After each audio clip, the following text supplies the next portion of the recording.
Madame Anglade, bonjour. Bonjour. Est-ce que j'aurais dire Madame Anglade ou Dominique Anglade ou juste Dominique? Dominique. Dominique. Dominique, c'est parfait. C'est comme ça que tout le monde m'appelle autour de moi. La première question qu'on a envie de vous poser, c'est comment ça va ce matin?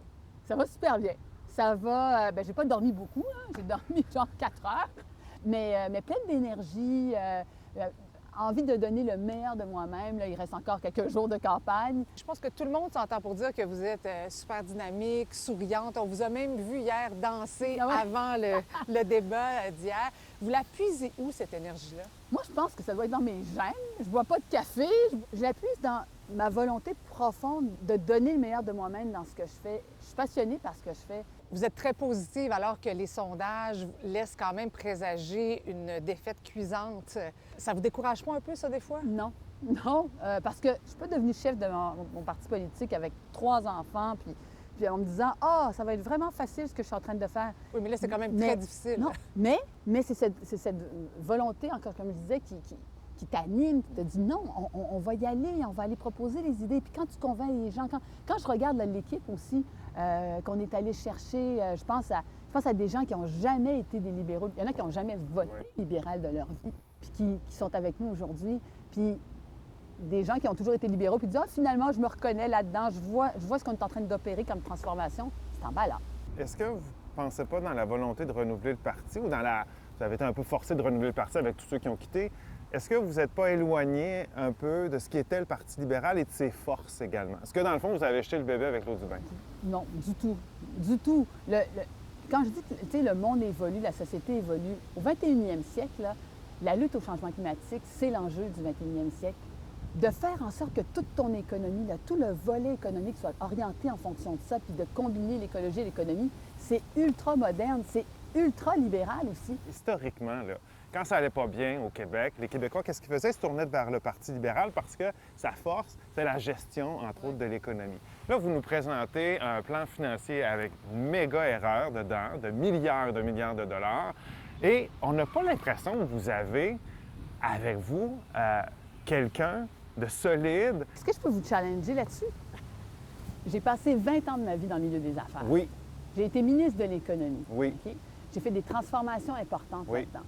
Puis là, on me dit, oh, vous n'avez pas avec vous quelqu'un qui... Ben oui, Frédéric Beauchemin, 30 ans à la Banque Scotia, qui a été chef des marchés des capitaux. Désiré McGrath, qui a étudié en économie, qui est allé à Oxford, qui comprend exactement ce qu'il faut faire en matière économique d'un point de vue social, d'un point de vue environnemental, puis de l'intégrer. On a plein de personnes comme ça au sein de Mais notre parti. comment vous expliquez que bien des Québécois ont l'impression en ce moment que le Parti libéral, c'est pas le parti qui a une force économique comme avant? Il y a de la perception, mais je refuse d'admettre complètement, parce qu'on ne peut pas se penser le parti de l'économie. Regardez l'économie aujourd'hui. L'économie aujourd'hui, là, l'enjeu principal, premier, numéro 1, partout, c'est quoi? La pénurie de main-d'œuvre. On a François Legault qui nous dit c'est pas un enjeu, c'est une bonne nouvelle, les affaires vont bien. Qu'est-ce qui va bien? Les gens sont épuisés, les travailleurs n'ont pas. Toute la charge mentale, elle est énorme. Dans la santé, dans l'éducation, tous nos entrepreneurs. C'est totalement ridicule de dire qu'ils sont en train de livrer la marchandise sur l'économie. Ça a quand même dû vous déranger quand même, cette petite erreur de 16 milliards dans le cadre financier. Oui, alors, Hein? on va se le dire, là. Mais quand tu fais une erreur, l'erreur est humaine, tu le reconnais, tu la corriges. Hier, j'ai essayé d'expliquer à mon enfant de 12 ans qu'est-ce qu'était le projet ECO. Je vous dirais que j'ai pas vraiment réussi à bien le résumer. Si vous aviez expliqué à Théo, mon fils de 12 ans, qu'est-ce que le projet ECO, comment vous le feriez? Que j'ai dû expliquer à mes 3 enfants aussi, qui ont à peu près le même âge. Je disais tout à l'heure, la lutte au changement climatique, c'est l'enjeu du 21e siècle, mais on doit le faire écologie puis économie. Ça veut dire quoi? Ça veut dire qu'on consomme au Québec 55 d'hydrocarbures. Il faut qu'on s'en débarrasse. Puis pour remplacer ça, ce 55 d'hydrocarbures, on ne peut pas tout électrifier. On va électrifier une portion, mais on ne pourra pas tout électrifier. Tous les transports lourds, tout ce qu'on appelle les grandes bâtisses, il va falloir utiliser un autre carburant. Puis ça, cet autre carburant-là, c'est l'hydrogène vert. Mais pour faire ça, bien, il faut investir de manière massive là-dedans et faire de l'économie d'énergie, avoir plus d'électricité, le solaire, l'éolien, toutes les nouvelles technologies liées à la production d'électricité pour fabriquer de l'hydrogène vert pour qu'au bout du compte, en 2050, là, on soit carboneutre. Parlons santé un peu. Vous promettez quoi, une quinzaine de consultations en psychothérapie par année gratuitement. Ça va prendre combien de psychologues pour ça? On en a quand même un certain nombre au Québec déjà. Il faut la pénurie de main-d'œuvre, là, il faut qu'on ajoute, Vous davantage de allez aller les psychologues. chercher où? Bien, justement, ça, c'est la question de la pénurie de main-d'œuvre. Alors, nous, par rapport à ça, il y a deux volets importants.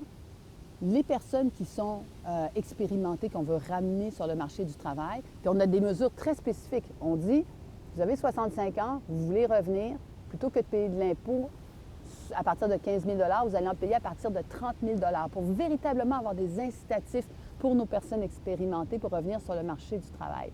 Évidemment, la question de l'immigration, de la reconnaissance des diplômes va être ultra importante aussi. Donc, on va mettre l'emphase là-dessus. Vous promettez un médecin pour tous. Je me demande comment vous allez y arriver parce que depuis des années, on nous promet ça. Chaque parti a essayé. Personne n'y Comment arrive. vous allez Alors, vous réussir? On ne peut pas baisser les bras. Il y a 1 million de Québécois, plus d'1 million de Québécois qui attendent d'être pris en charge. Puis là, on va dire, ah, ben là, on n'est pas capable, fait qu'on laisse tomber. Ça n'a aucun sens. Oui, mais la promesse est-elle réaliste? Oui, elle est réaliste. Entre 2014 et 2018, là, il y a eu plus d'1 million de Québécois qui ont trouvé un médecin de famille. 1 million de Québécois, ça s'est passé. Là, on est passé à l'effet complètement inverse. Comment faire? D'abord, évidemment, oui, il faut former davantage d'infirmières, puis il faut former davantage de médecins. Il faut aller recruter également la reconnaissance des diplômes, revoir les activités médicales particulières qui sont faites présentement à l'extérieur des cliniques. On est capable de s'asseoir avec les médecins de famille et de dire, est-ce que ce volet-là, on peut le ramener dans les cliniques? En terminant, votre père, c'était un homme politique de grande expérience. Vous en avez fait d'ailleurs mention encore une fois hier. Qu'est-ce que vous pensez qu'il vous dirait à ce moment-ci de la campagne? Là, vous allez mettre les... je vais être émue. Mon père, là, il me dirait « Donne une raclée à tout le monde! Là, vas-y, fonce! » C'est ça qu'il me dirait. Puis ma mère serait comme tellement inquiète. Là. Ma mère serait « Oh! Mon Dieu, je ne peux plus lire les journaux, je serais tellement inquiète. » Fait que j'aurais les deux, là. J'aurais ces deux perspectives-là. Puis c'est comme ça que j'ai aussi été élevée. C'est entre ces deux perspectives, ces deux tempéraments-là qui fait qui je suis aujourd'hui. Merci, maman et papa. On va y aller avec des petites questions en rafale. Qui est votre pire ennemi dans cette campagne électorale? L'apathie. La raison de voter pour vous le 3 octobre, pour la santé, l'économie ou pour bloquer François Legault? Bloquer François Legault, un leadership différent. Vous avez hâte que ça finisse un peu, beaucoup, passionnément? Non, moi, j'ai pas hâte que ça finisse. Je veux que ça continue là, jusqu'au 3 octobre. Merci beaucoup, Merci Dominique beaucoup. Anglade, d'avoir été avec nous, d'avoir accepté cette entrevue. Et bonne fin de campagne. Merci beaucoup.